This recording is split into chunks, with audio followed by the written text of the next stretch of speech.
Lawrence Lessig famously said that code is law. Does this thing work? Hold on. Anyway, thank you. Right. Lawrence Lessig famously said that code is law. What he meant was that just as legal code regulates and shapes that what we can do, so does the software code in our devices. In particular, the code that runs the internet affects what we may do online. Anonymity is a principle that has been built deep into the protocols of the net. An IP packet does not know what is the real-life identity of the person that it is associated with. And it is this principle that makes free speech flourish online, as well as making online crime hard to crack down on. But as Lessig also noted, code can also be changed. As we all know, new layers of code can be and have been written to reduce the amount of anonymity online, to reduce our privacy. The code that we run and the code that other people run fundamentally affects the basic laws of the internet. Code is law, but increasingly, code is also morality. We're used to thinking of technology as something that is morally neutral, as something that can be used for good or bad, but which is not by itself moral in any way. But as people create technological artifacts, particularly autonomous technological artifacts, then those artifacts may come to have values embedded in them and to enforce the values of their creators. In the United States, as likely many other countries, organ donations are allocated to different recipients by an algorithm.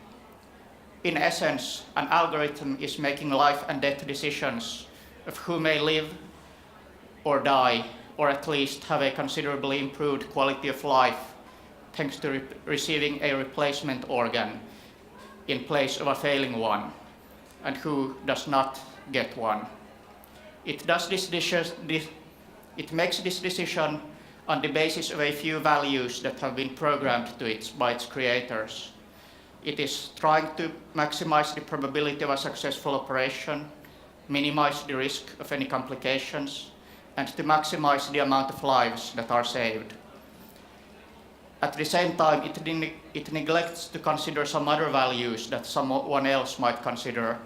For instance, it does not care whether you are wealthy, whether you're poor, what is your position in society. You could say that it is an instrument of impartiality, seeking to do the most good in society without passing judgment on who is deserving. On the other hand, a rather different set of values. The United States maintains a no-fly list of people who are not allowed on board American airplanes. Recently, the United States admitted that people are being placed on this list in part based on statistical evidence, a predictive algorithm that tries to predict who might be a possible danger to others. This reflects a set of values where safety and security are so important that people may be derived of some basic human rights, such as the right for free travel, based on just a suspicion. And then there are other cases where the values have not yet been decided. An autonomous car, a self-driving car, might end up in a situation where it has to choose.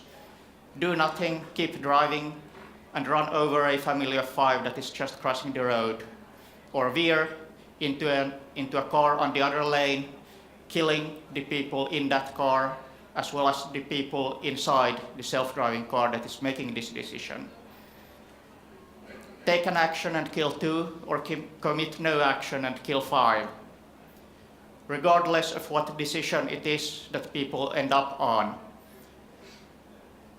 whatever the car will be programmed to do will imply some set of values, and from that moment onward, that car will be enforcing those values.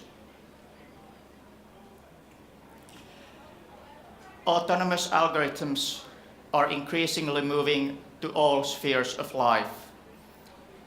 More and more decisions and values will be in the hands of algorithms. Here in this talk, I will be discussing 3 implications of this fact.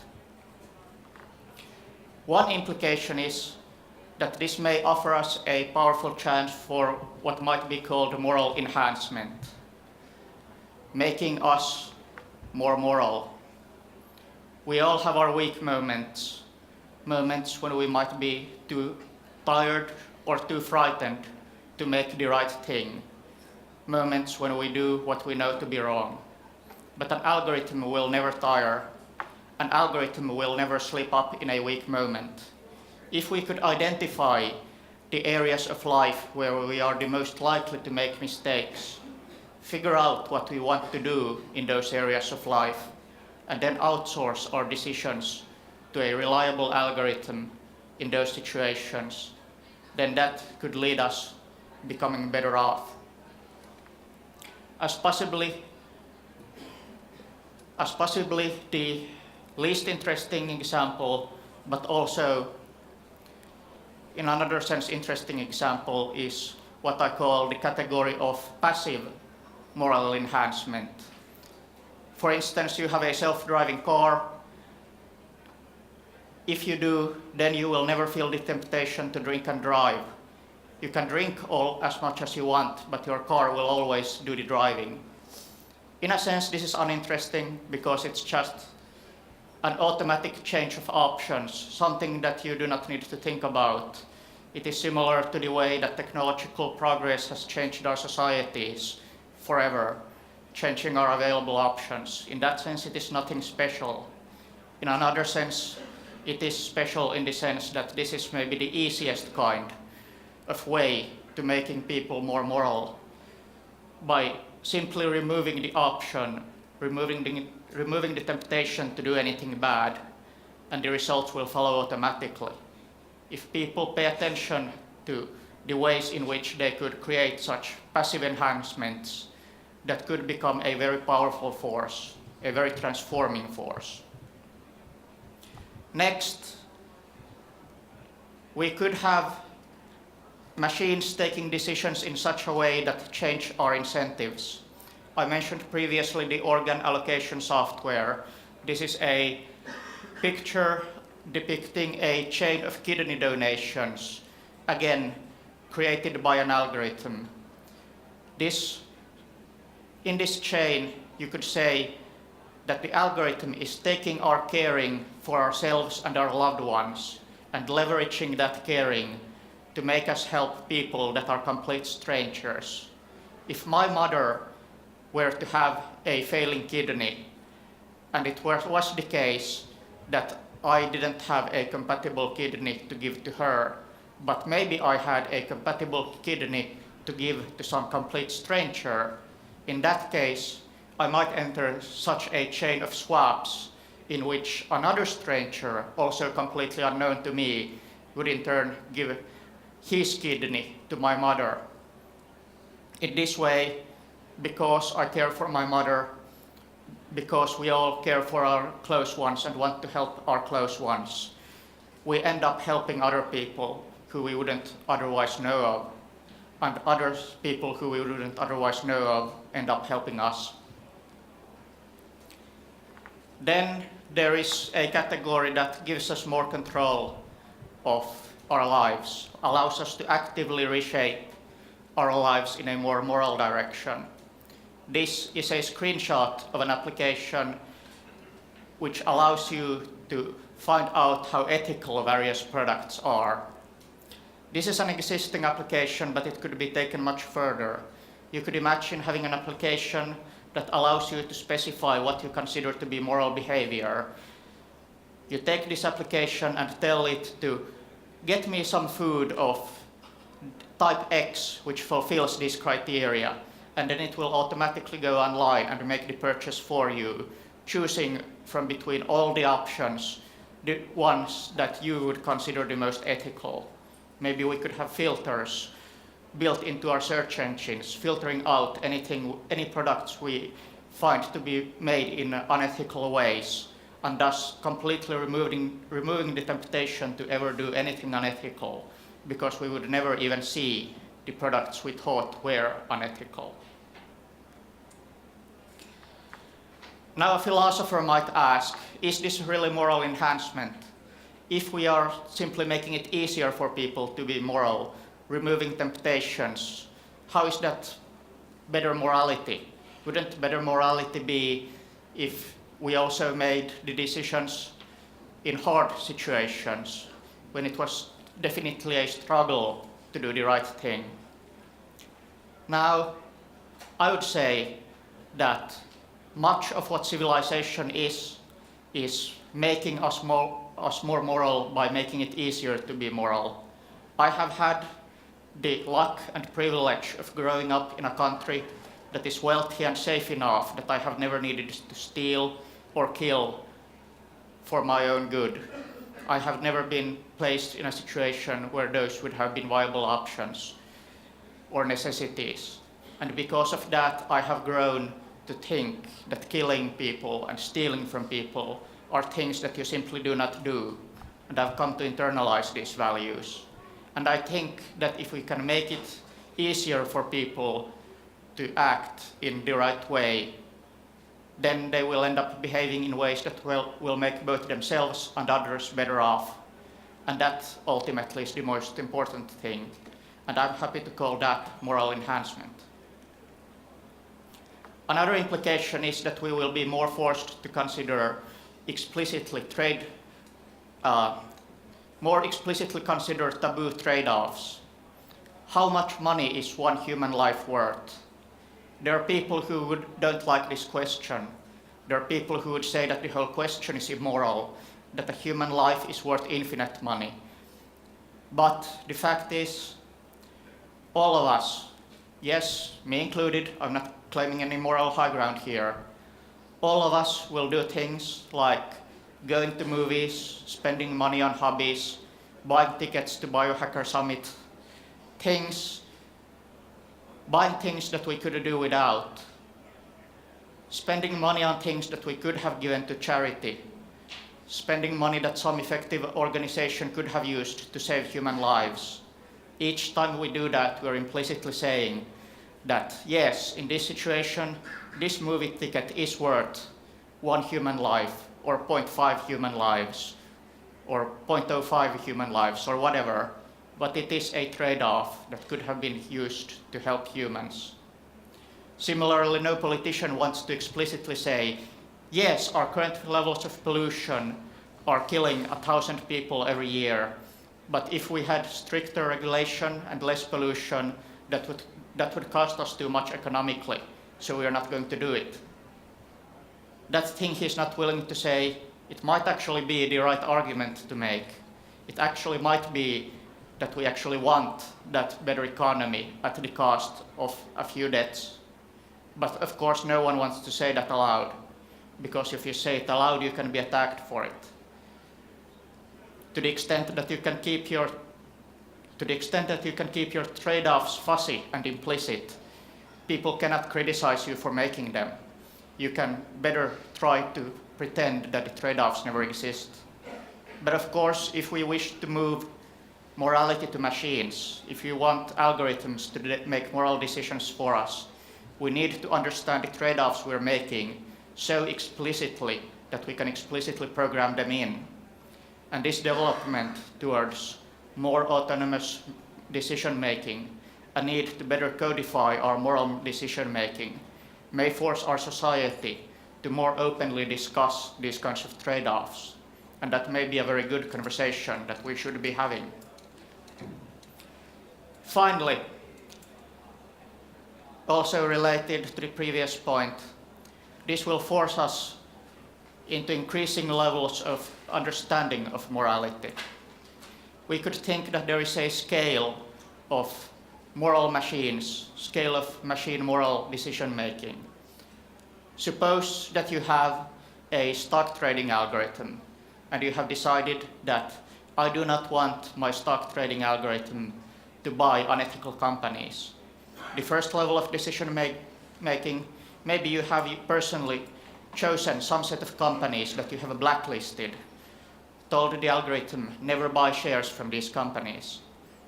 At the second stage, you are not specifying the companies directly, rather you are specifying some set of criteria for what kinds of companies to avoid. Maybe your stock trading algorithm has some data mining component, that it is looking at the news articles, looking for news about companies making unethical things, and then blacklisting some companies as a result. Similarly, to the United States predictive no-fly algorithm, only blacklisting unethical companies instead of potential terrorists. The kinds of things I have been talking about here so far belong to these two categories, but there is still one more category. There is the category where, rather than following human-specified criteria, our machines actually understand morality itself.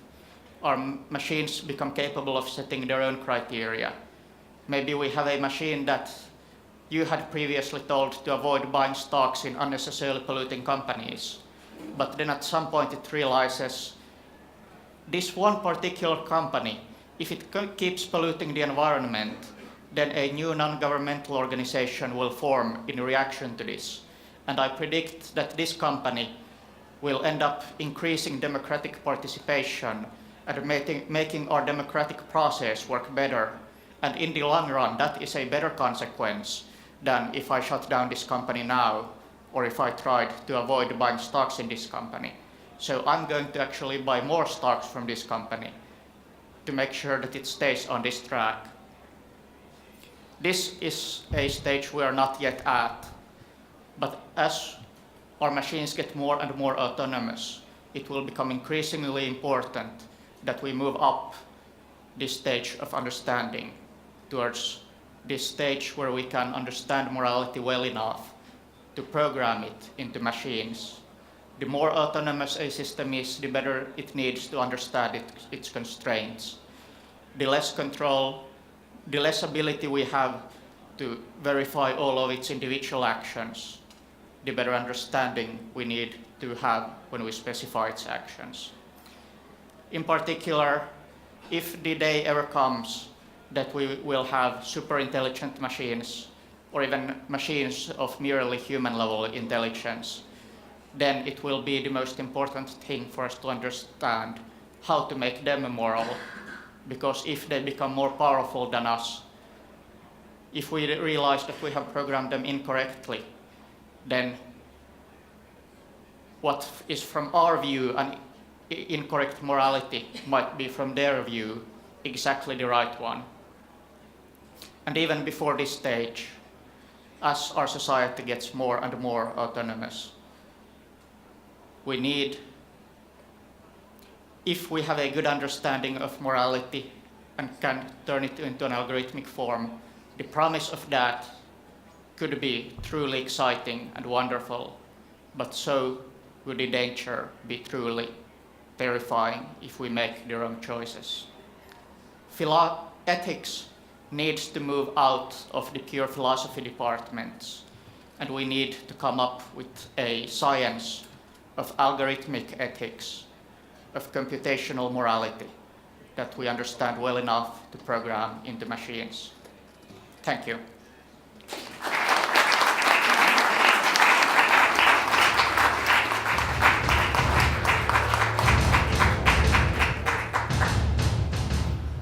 We seem to have about a minute and a half left if someone has a quick question. If someone is waving their hand and I cannot see it due to the lights, just make noise. Yes, hello. I was wondering what your thoughts are if a general artificial intelligence that would be able to reprogram itself and would be smarter than humans or all of humanity, where would you see that going in terms of treating humanity?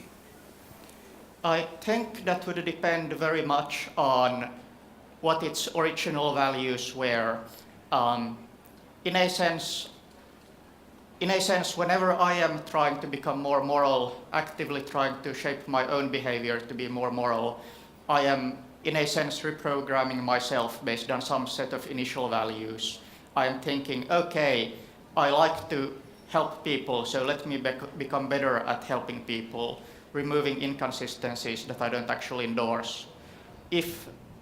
Similarly, I suspect that if an AI has an initial motivation to do good and understand human morality, then it might self-improve itself and reprogram itself to be even better at that.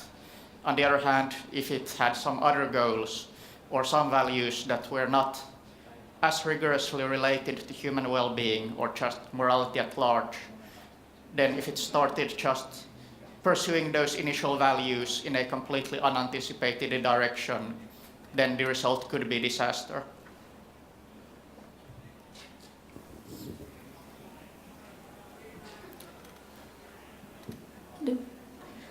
I was wondering, like, what do you think, sort of like if you want your system to be like intelligent enough, I read once that you want it to be some sort of like transformational autonomous or something like that. So do you think that you can have some sort of transformational autonomy in a system and still keeping these like moral like constraints? Or do you think like if you start changing because as I understood, like this system can change its own rules if it has transformational autonomy. So you tell it, okay, you have this certain set of rules, but now your system may be able to change them. Do you think it's possible to still keep these moral, like, constraints? Yeah, I think similarly to the previous question, it very much depends on what kinds of moral rules it has. For instance, if we have given it some objective and then just put a bunch of moral rules around that, for instance, we might have told it to maximize profit but don't pollute, and it doesn't have a good understanding of what it means to pollute or why we want it to not pollute, then it's likely to start looking for any loopholes or any ways to get around that constraint, because it's only looking to maximize profit, and any behavioral rules that prevent it from doing that are, from its perspective, obstacles to be gotten around. But on the other hand, if actually doing good in some sense is one of its core values, if it's something that it actually is, to say, motivated to do, then in that case, hopefully it should be trying to, again, only rewrite itself in a way that would allow itself to better follow those goals. But it very much depends on what those goals are and how it understands them, which is why it's so important to get it right, to make it understand what we exactly want from it.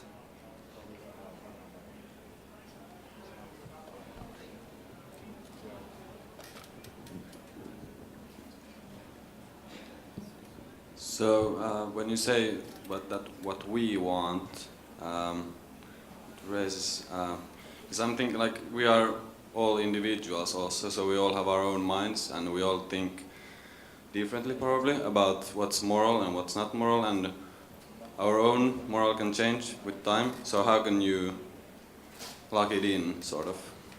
Yes, this is a very good question.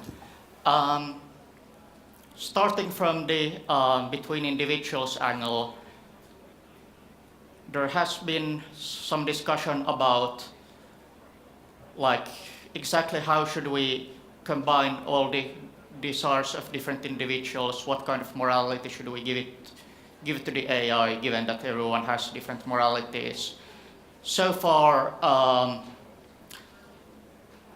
so when talking about on the level of general intelligences, people have been most focused on looking at the question of okay, how could we make the general intelligence to at least do the things that almost everyone can agree on?